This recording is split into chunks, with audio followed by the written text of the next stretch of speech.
Hey, what's going on, everybody? I'm back once again with another movie review for you guys. And today I'm going to be reviewing one of my favorite superhero films. So, in the 90s, we had a pretty decent amount of superhero films, whether that was a TV made film or a theatrical release, ranging from the early 90s to basically the late 90s. Films like Disney's Up, Up, and Away or The Phantom with Billy Zane. You've got Steel with Shaquille O'Neal. But there was one film that I just absolutely love and has a very great cast of actors. You have the likes of Tim Curry, who is one of my all time favorites. You have the like of Ian McKellen, who, um, it's pretty interesting. Sir Ian McKellen, he is a great actor, but I didn't realize he was actually in this movie. It wasn't until I had to revisit the film numerous occasions to realize that Magneto himself was in this. You also have Peter Boyle, who had a fantastic career, and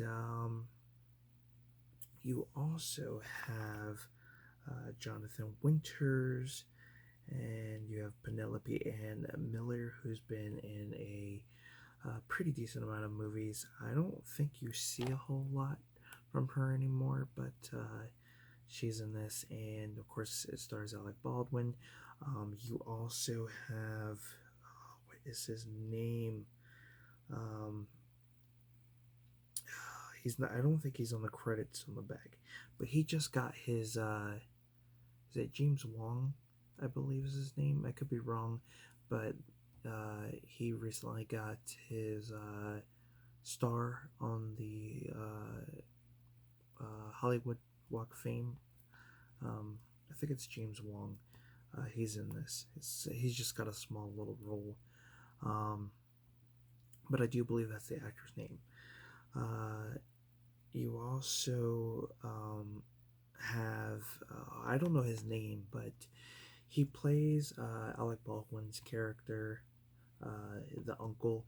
You guys will recognize his face when you see him. He's been in other films.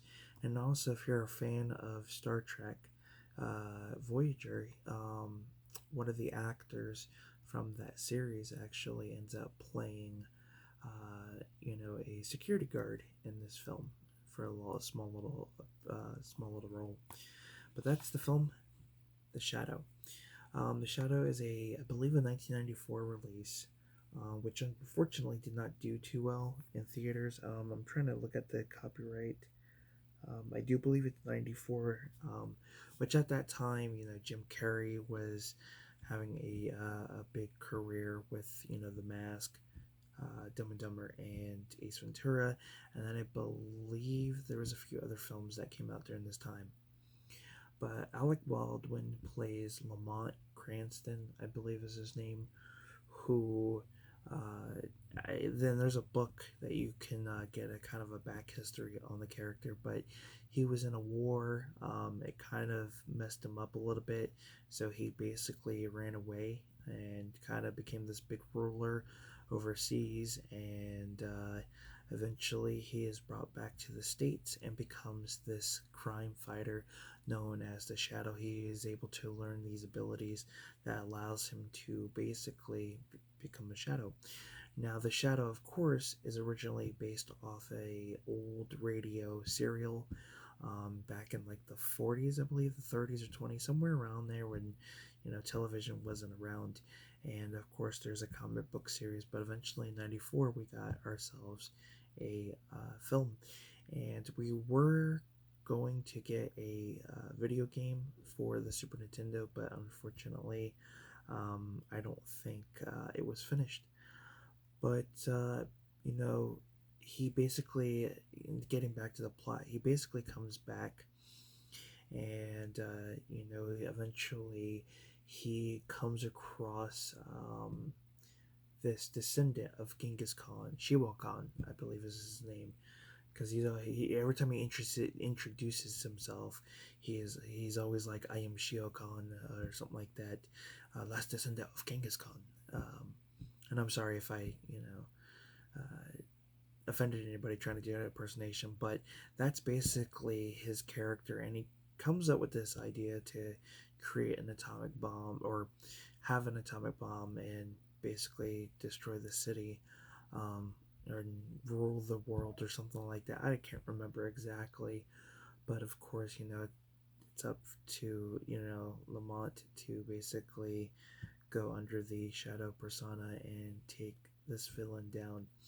It's a fun movie. It's kind of got that same similar style to films like Dick Tracy. Um, there's another colorful movie out there I'm trying to think of other than Dick Tracy. Um, the Joel Schumacher Batman's, it just blends the colors very well. You got these bright and dark colors that, again, blend so well. Um, the score is great. I really do enjoy the score. There are some scenes in this movie I feel like are a little off. Um, One of the beginning scenes when Alec Baldwin's character Lamont is kidnapped, and you don't really see anything, and then all of a sudden this palace shows up. You could tell it was like dubbed because he's like, "Where did that come from?" And it's just weird.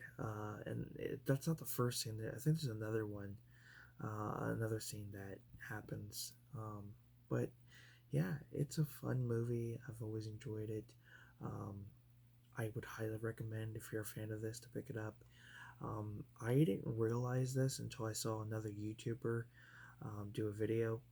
I think he was doing a collection update, but there's actually a replica of the radio that he uses from the film that you can actually get. I think it's like $250 on eBay, plus I think like an extra 30 for shipping. But it was part of a contest, and if you won, you get this replica radio that actually not only plays, the radio, but it also plays cassette tapes, which I thought was cool, and eventually I will get that.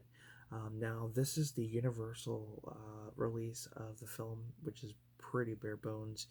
Um, Shout Shout Factory, I think, ended up doing um, a collector's edition, which actually has this cover, the logo or the character. It's just this on the front and just this collector's edition, but it also includes a one special feature, which is like a kind of like interviews and people talking about the film that were part of the filmmaking.